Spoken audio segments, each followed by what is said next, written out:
what's up mga sis Mars? Welcome back ulit sa ating YouTube channel. So for today's video and content, another review and impression na naman tayo. But this time, medyo kakaiba kasi 'di ba madalas na nire-review at binibigyan natin ng mga feedback is mga iPhones and Android. So right now, we have here an iPad and this is iPad 6th generation. So ano ba yung quality ng camera nito at ano nga ba yung mabibigay kong feedback with this iPad? Sulit ba si iPad 6th Gen within this year?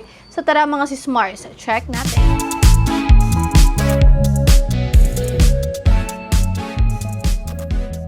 Yes, you heard it right. We have here the iPad 6th Gen. So, ika-camera test natin to. I-check natin yung quality ng camera nito. Kung okay pa ba within this year si iPad 6th Gen. So, before that, let's go ahead and proceed checking first the specification of this iPad.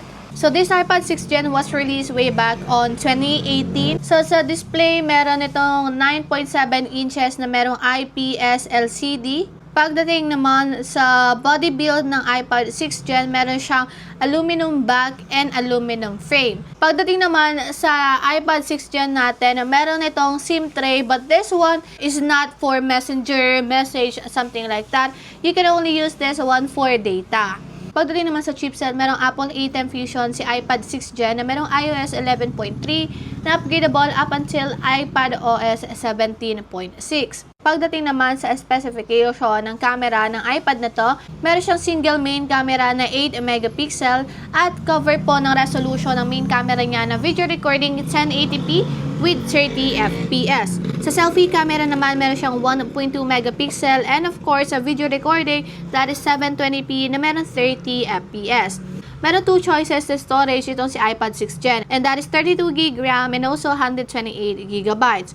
Pagdating naman sa color reference, meron 3 colors available si iPad 6th Gen which is silver, gold, and space gray. So that is our quick specification when it comes to iPad 6th Gen. Let's go ahead and proceed checking the camera of this iPad. So as you can see in here, ito yung ating camera. So we have here photo, video, slow-mo, time-lapse, and we also have here panorama and square.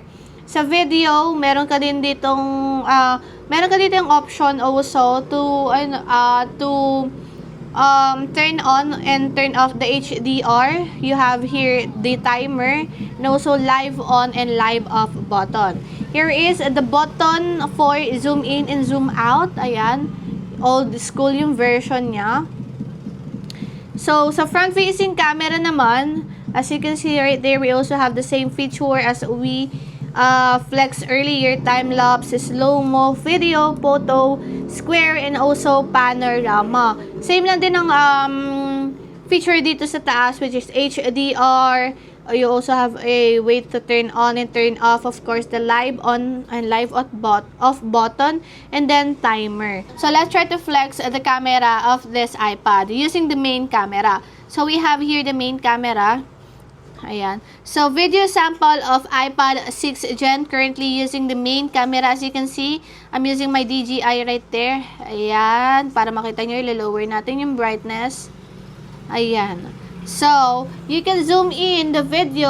Hold on. Let me just adjust. Just like that. As you can see, medyo marami siyang noise at medyo hindi siya stabilize yung yung video natin. Ayan. You have an option to lower the brightness. You just have to press on the screen. So, yan yung camera ng ating iPad 6th Gen using the main camera. Let's proceed the selfie camera. So, video sample of iPad 6th Gen. I'm using the selfie camera with 1.2 megapixel. So, as you can see right there.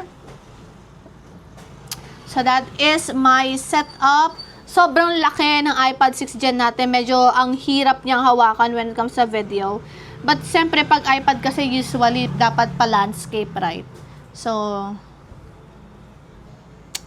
that is the video sample of iPad 6th Gen. So, video sample of iPad 6th Gen currently using the main camera. As you can see, I'm using my DJI right there.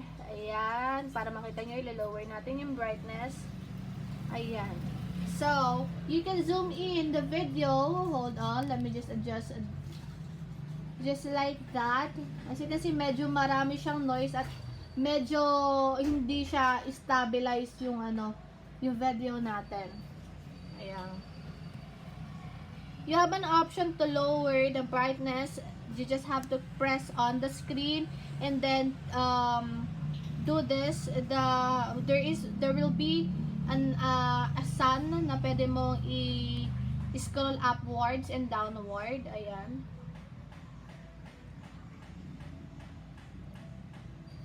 So, sample of iPad 6 Gen, I'm using the selfie camera with 1.2 megapixel. So, as you can see right there, so that is my setup.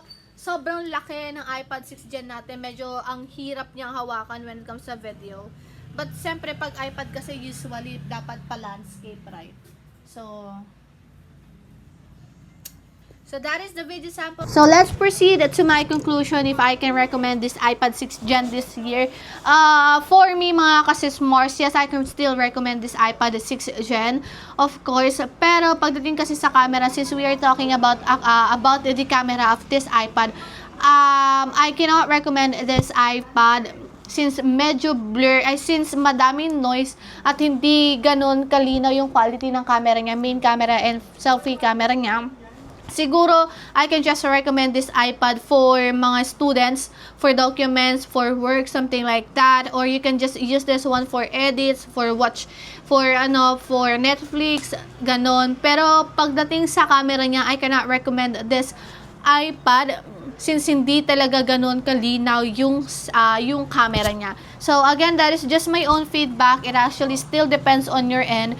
Huwag kayong mag-alala kasi 6th Gen to. So, meron pa tayong 10th Gen, meron pa tayong mga iPad Pro. Ayan, yun yung mga magagandang camera quality. Just like this, yung iPad namin, maganda yung quality ng camera nito. Actually, dito ako nag-take ng picture for my thumbnail. So, ito yung ginagamit ko para mag-capture ng picture sa thumbnail ko. Kaya maganda naman yung quality ng camera niya. So, if you're looking for an iPad na maganda ang quality, go ahead and purchase the Pro version ng mga iPads ni Apple. So, that is just my own feedback, guys. I'm not a pro when it comes to reviewing sa mga tech. I'm just sharing you guys my own feedback.